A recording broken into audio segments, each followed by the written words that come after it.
What it do, E-World? Crisscrossing wires.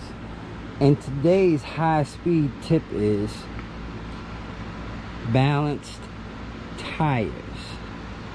Now, I never knew this was an issue with my bike because when I'm actually riding it, I can't feel it. However, I did notice there was like a woo woo woo woo woo woo sound at high speed. So when I took my bike and raised the back wheel up off the ground like such, when I give my wheel some RPMs, watch this.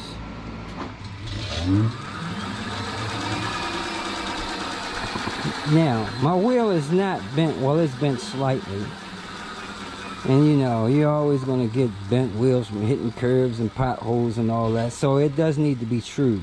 However, that vibration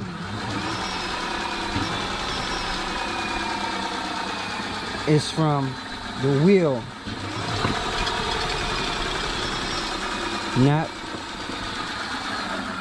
not being balanced. Now I'm going to balance this wheel. I'm going to show you what it looks like after I balance it.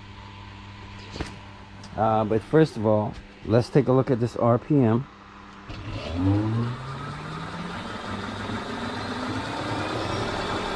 At about 32 miles an hour, it starts to shake like crazy. Now, what I've learned is on some high-speed motorcycles, what it do, E-World? So we are back after balancing our wheels, and first of all, this is what I used as the weights, fishing weights, with that hole in the middle.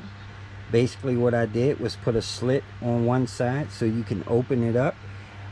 Then I could put it over the spoke and squeeze it so it securely mounted on the spoke.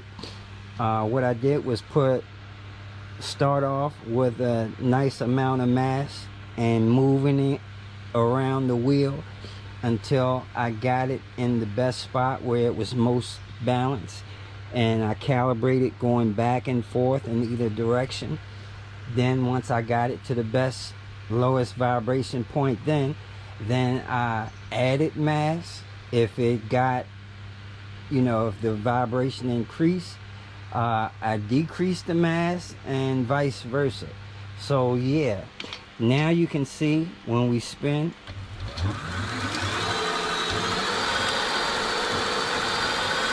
a lot smoother. Look at that, RPMs go way up now.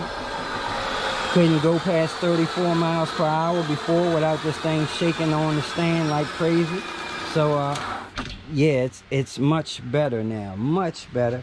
So obviously an unbalanced wheel, you will not be able to achieve high RPM if there's a lot of, you know, if that motor is fighting, you know, unbalanced mass spinning around and around.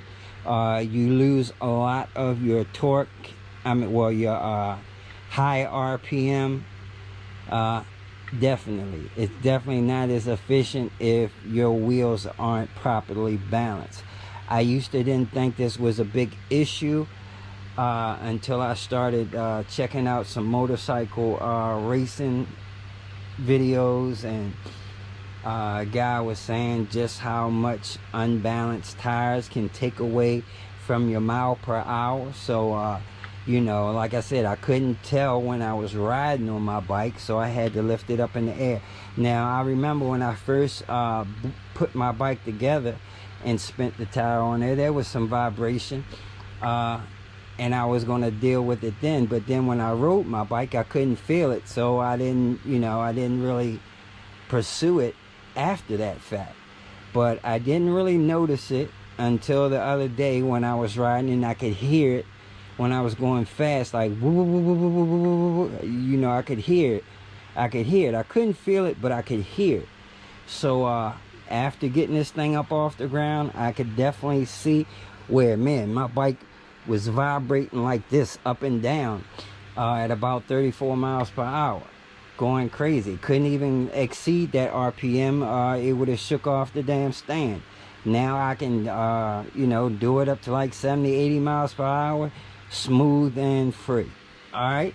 So yeah, guys, do some wheel balancing, and there's plenty of videos on how to do that. Take it easy. Take care. We out. Peace.